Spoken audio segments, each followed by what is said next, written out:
तो चलिए दोस्तों, आज हम कुछ महत्वपूर्ण प्रश्नों पर चर्चा करने वाले हैं और इस प्रश्न को बहुत ध्यान से देखिएगा, क्योंकि अगर आप किसी भी प्रकार के प्रतियोगी परीक्षाओं की तैयारी कर रहे हैं, कंपटीशन एग्जाम की तैयारी कर रहे हैं, तो इस प्रकार के जो प्रश्न होते हैं जिसमें अक्सर कंफ्यूजन होता है, लोग जो हैं इस प्रकार के प्रश्नों के गलत उत्तर देते हैं और आप चाहते हैं कि बिल्कुल सही उत्तर दें। हो सकता है आप लोग नवोदय परीक्षा की तैयारी कर रहे हैं, तो हमने नवोदय के लिए अलग से प्लेलिस्ट बना रखा है। इस वीडियो के डिस्क्रिप्शन बॉक्स में जब आप जाओगे तो वहां पे आपको नवोदय के लिए अलग से प्लेलिस्ट मिलेगा, या फिर आप हमारे चैनल में भी जाएंगे तो नवोदय की तैयारी के लिए आपको अलग से प्लेलिस्ट मिलेंगे, जिसमें नवोदय परीक्षा से संबंधित बहुत सारे ऐसे प्रश्न मिलेंगे जो विगत पिछले सालों में पूछे गए हैं, विगत कई सालों में पूछे गए हैं। और वही प्रश्न ऐसे प्रश्न हैं जिनको यदि आपने समझ लिया तो आपका जो नवोदय में सिलेक्शन होने की जो तैयारी है वो बहुत आसानी से हो जाएगी। कारण क्योंकि अगर आपका मैथ्स जो है क्लियर है, बेसिक क्लियर है, तो बहुत आसानी से इस प्रकार के प्रश्नों के उत्तर आप लोग दे सकते हैं। चलिए, अगर मैं आपको यह पूछूं प्रथम चार अभाज्य संख्याओं का योग कितना होगा, तो कई बच्चे इसका गलत जवाब देते हैं। आप लोगों में से कोई अगर नवोदय की तैयारी कर रहे हैं या फिर आपके घर में कोई बच्चा है जो नवोदय की तैयारी कर रहे हैं, तो उस बच्चों से पूछिए कि वास्तव में प्रथम चार अभाज्य संख्या का योग क्या होगा, और आप लोग मुझे कमेंट बॉक्स में कमेंट करिए, ठीक है। और आप लोग चाहते हैं कि मैं पूरा नवोदय की तैयारी करूं, तो मेरे जो दोनों चैनल है, केही सर की क्लासेज, ये मेरा मेन चैनल है ना, जिस पर मैं गणित के ट्रिक वाले वीडियो डालता हूं, गणित के जादुई वीडियो डालता हूं। लेकिन मेरा जो दूसरा चैनल है केसी सर की क्लासेस 2, वहां पर नवोदय की तैयारी के लिए डेली वीडियो अपलोड किए जाएंगे।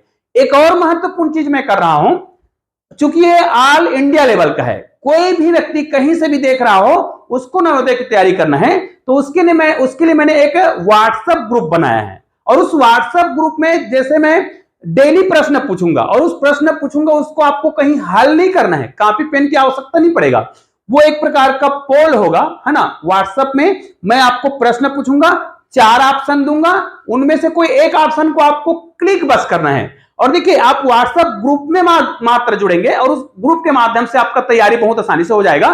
क्योंकि आपको जब भी आप व्हाट्सएप खोलेंगे, अक्सर लोग उसका गलत उपयोग करते हैं, तो हम उनका सही सदुपयोग करना चाहते हैं। तो आपको क्या करना है, जब भी आप व्हाट्सएप खोलेंगे और जब भी आप उस ग्रुप में जाएंगे, नवोदय परीक्षा 2025 का ग्रुप बना हुआ है, उस ग्रुप में आप जाएंगे तो आपको ऐसे प्रश्नों के संग्रह मिलेंगे जिसको मैंने पूछा होगा, उसको आपको क्लिक बस करना है। तो कितनी अच्छी बात है। तो इसके लिए आपको क्या करना है, इस वीडियो के डिस्क्रिप्शन बॉक्स में जाना है और वहां पे आपको 2 चीजों का लिंक मिलेगा। एक तो व्हाट्सएप ग्रुप का लिंक मिलेगा, उसमें ज्वाइन हो जाइए, और दूसरा प्लेलिस्ट का लिंक भी मिलेगा, उस प्लेलिस्ट को आप क्लिक कर सकते हैं और बहुत सारे वीडियो आपको बहुत आसानी से मिल जाएंगे। तो चलिए, इस प्रश्न को हम हल कैसे करेंगे। आज मैं 4 महत्वपूर्ण प्रश्नों पर चर्चा कर रहा हूं, इनमें से कितने प्रश्नों के उत्तर आपको पता है, आप लोग मुझे कमेंट करके जरूर बताइएगा। चलिए, प्रथम 4 अभाज्य संख्या का योग क्या होगा।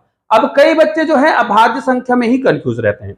कुछ लोग क्या करते हैं कि प्रथम अभाज्य संख्या 1 को मान लेते हैं, जिस कारण से उसका उत्तर गलत हो जाता है ना।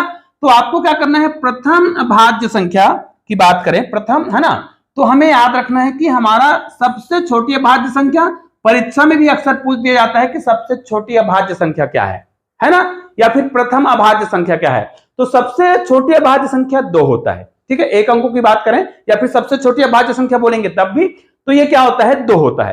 अर्थात प्रथम 4 अभाज्य संख्या, अभाज्य संख्या आप किसे कहते हैं, वह संख्या जो खुद से भाग जाता है और 1 से भाग जाता है, इसके अलावा और किसी संख्या से भाग नहीं जाता है ना। तो याद रखिए, 1 जो है अभाज्य संख्या नहीं है, ठीक है। तो हम क्या करेंगे, प्रथम 4 अभाज्य संख्या मतलब 2, 3, 5 और 7, इसका योग करेंगे, ठीक है। इसका योग करेंगे और हमारा उत्तर आ जाएगा। कैसे आ जाएगा, देखिए, चाहे तो आप इसको जोड़ सकते हैं, 7 और 3 10, 10 5 15, 15 और 2 कितना हो गया, 17। जोड़ने का तरीका आपका है, आप कैसे जोड़ते हैं, है ना। तो निश्चित रूप से इस प्रश्न का सही उत्तर 17 होगा। जिसने भी कमेंट किया था तो बिल्कुल सही कमेंट किया है, तो बहुत बहुत धन्यवाद के पात्र हैं आप लोग। और आप लोग मुझे कमेंट करके बता भी सकते हैं कि आपको नवोदय तैयारी के लिए और किस टॉपिक पर वीडियो चाहिए, ताकि उस टॉपिक पर मैं वीडियो बना सकूं। इस प्रश्न को ध्यान से देखना है, बहुत ही महत्वपूर्ण प्रश्न है कि इस प्रकार के प्रश्न आपको अक्सर पूछे जाते हैं। 6 अंकों की सबसे छोटी संख्या और 4 अंकों की सबसे बड़ी संख्या में अंतर निकालना है। हालांकि आपको 4 ऑप्शन दिए होंगे, यहां पर तो हमने ऑप्शन ही नहीं दिया है, ठीक है। तो इस प्रश्न को कैसे बनाएंगे, चलिए आपके सामने सारे जो प्रश्न है उसको हम बहुत आसानी से हल करेंगे और आपको आसानी से समझ भी आएगा। ठीक है, चलिए देखते जाते हैं।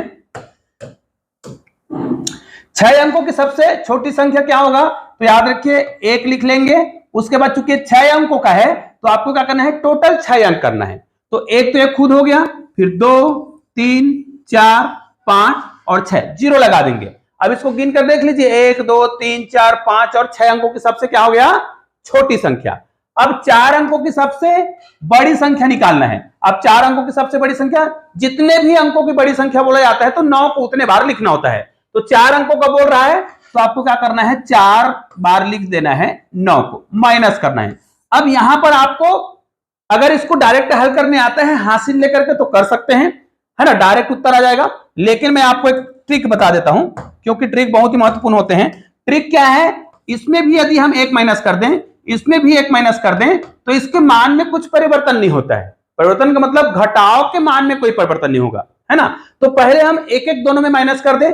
एक एक माइनस करने का मतलब है ये इनको उधार देगा, ये इनको उधार देगा, इनको उधार देगा, लास्ट 10 हो जाएगा, बाकी सामने के अंक 9 हो जाएंगे। तो लास्ट में 10 में आपको 1 घटाना है तो कितना हो जाएगा, 9। और ये कितने अंकों का था, ये 6 अंकों का।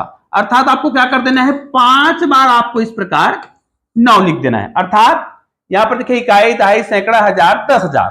तो 10,000 में जब 1 घटाएंगे, है ना, तो आपका कितना हो जाएगा, सॉरी, इकाई, दहाई, सैकड़ा, हजार, 10,000, लाख, ये लाख था, 1 लाख था।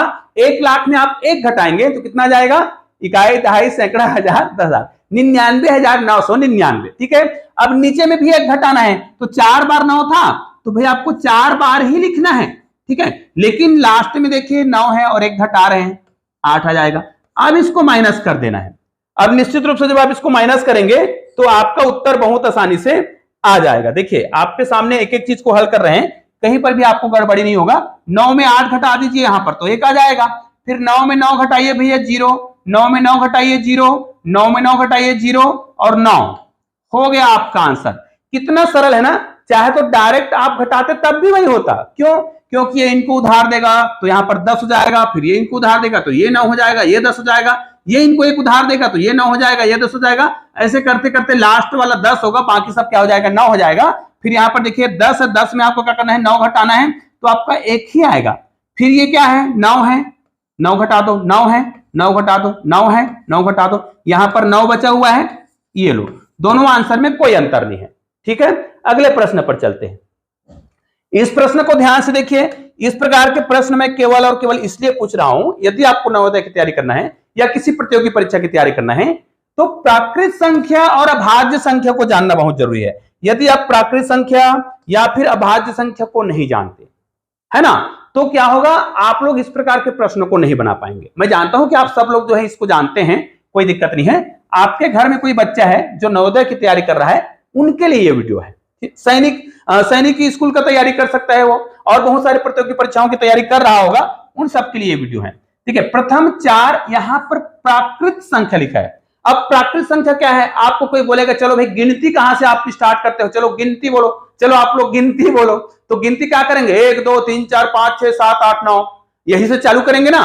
तो भाई गिनती की जो संख्या है, गिनती के जो अंक है, कहां से प्रारंभ होता है, 1 से, और ये 1 से ही प्रारंभ होता है प्राकृत संख्या। नेचुरली है, प्राकृतिक है।